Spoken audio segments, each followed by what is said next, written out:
plastic now, it's everywhere. It's in our fresh water. It's in rivers and lakes.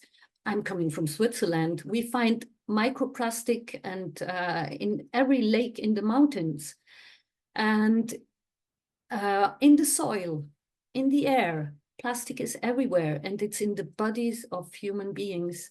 And species, ecosystems are very affected. And we have to be aware that biodiversity and ecosystems, they are the basis of society and economies. We are depending really on water that we can drink and ecosystems that are healthy.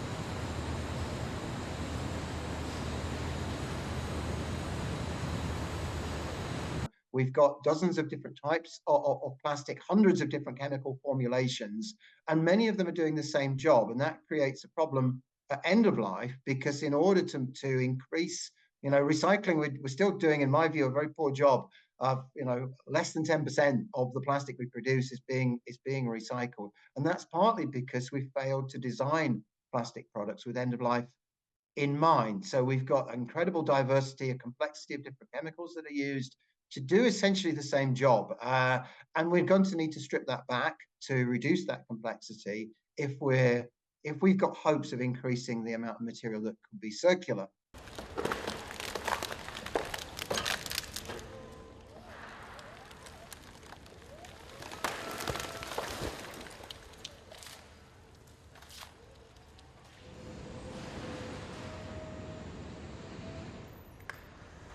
We are facing a triple planetary crisis.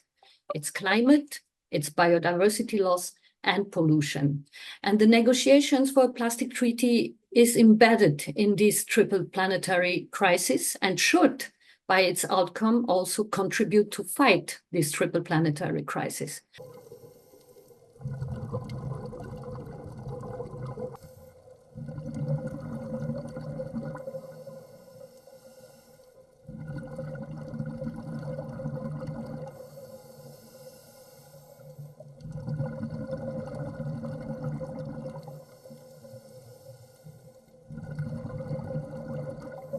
Countries had, with the global biodiversity framework, adopted almost 1.5 years ago, they had addressed the issue of plastic pollution with a biodiversity lens. And so it's important that the future plastic treaty refers to these obligations to fighting plastic pollution, because biodiversity is endangered with this issue.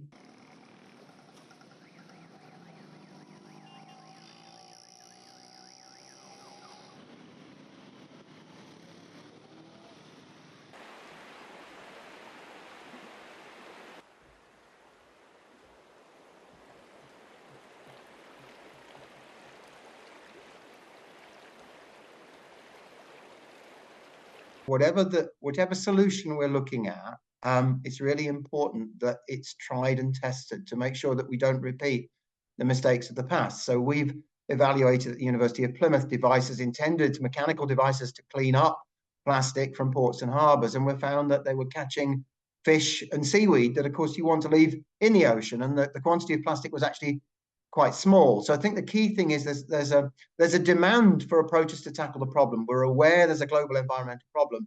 What do we do about it? And to me, absolutely at the heart of that is we need evidence to make sure that the things we're doing to try to make the planet better are actually really working and are not causing more harm.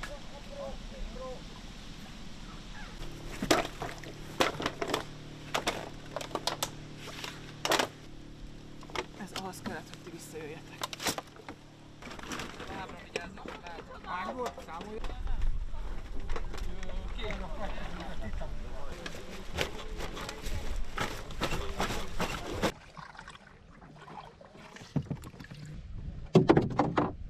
apply that to cleanup devices. You could apply it to filters. You could apply it to the use of biodegradable or compostable plastics. It's making sure that as we strive to solve the problem of plastic pollution, that we've got evidence to guide us on the way forward towards, you know, a better outcome for the environment.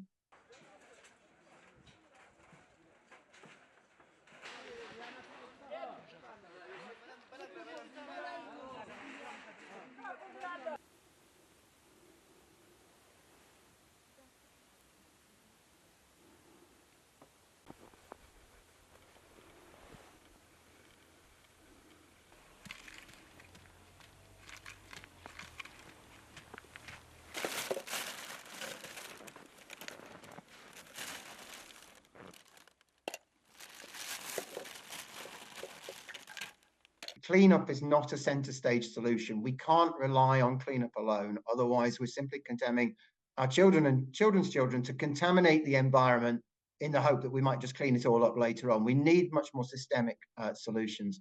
And that has to start with reduction in the total volumes of plastic that we're producing.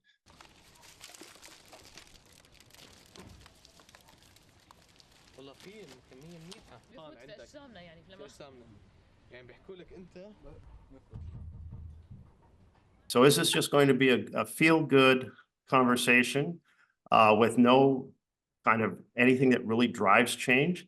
Or is it going to lay out ambitious goals as a modest number of nations want, nations as diverse as Norway and Rwanda, but in general, the fossil fuel countries, and plastics are made from fossil gas or methane, they don't want anything that's ambitious.